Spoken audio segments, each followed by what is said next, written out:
ধারাবাহিক যে বঞ্চনার জীবন, সেই ধারাবাহিক বঞ্চনার জায়গায় কিছুটা নজরে আসবে এবং তারা একই সাথে তাদের চাহিদার মধ্যে আপনারা দেখেছেন যে চাহিদার মধ্যে শুধুমাত্র অর্থনৈতিক সুযোগ অথবা দেখি অর্থনৈতিক সুযোগ শুধু তা নয়, বঞ্চনার কথা বলছেন, বৈষম্য নিরসনের কথা বলছেন, বাট খুবই গুরুত্বপূর্ণ একটা বক্তব্য সবার কাছ থেকে উঠে এসছে, সেটা হচ্ছে মর্যাদার বিষয়টা।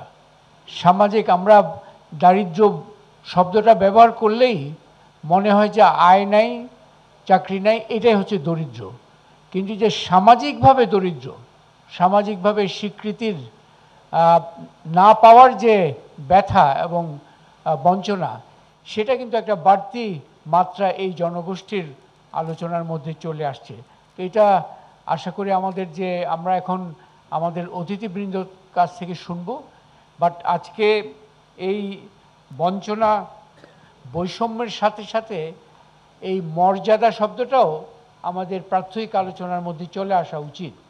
আমরা শুধু সংস্কার, বৈষম্য এই শব্দগুলো শুনছি, কিন্তু শেষ বিচারে আমাদের এই মর্যাদার বিষয়টাও কিন্তু এই জুলাই আগস্ট বিপ্লবের অন্যতম একটা বিষয় ছিল, যে আমাদের যে স্বৈরাচারী শাসন কাঠামো শুধু যে এক অর্থে বঞ্চনার জায়গাগুলো তৈরি করেছেন নয়, সামগ্রিকভাবে মানুষকে একটা অমর্যাদার জায়গায় ফেলে রেখেছিলেন।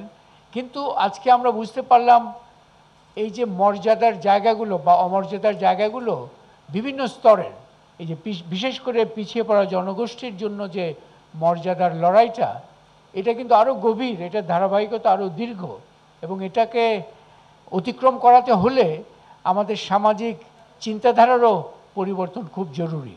শুধুমাত্র আমলাতান্ত্রিক চিন্তাধারার মধ্যে দু একটা প্রজেক্ট, দু একটা সুযোগ সুবিধা দিয়ে দিলাম, এটা নিয়েই কিন্তু আমরা সন্তুষ্ট থাকতে পারবো না। বিশেষ করে যে সংস্কার বিষয়টা সামনে এসছে, সে আলোচনা, কিন্তু আজকে আমার মনে হচ্ছে এই যে বহুল আলোচিত একটা শব্দ এখন সংস্কার, তার আগে অ্যাটলিস্ট দুটি বিশেষণ যুক্ত হওয়া খুব জরুরি।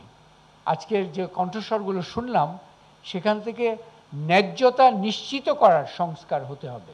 সংস্কার হলেই, সংস্কারের মাধ্যমেই ওনারা যা বললেন, ওনারা আতঙ্কিত থাকেন সংস্কারের মধ্যে তাদের বর্তমান চা শ্রমিকের, ওনারা বললেন বর্তমান সুবিধাও চলে গেছে।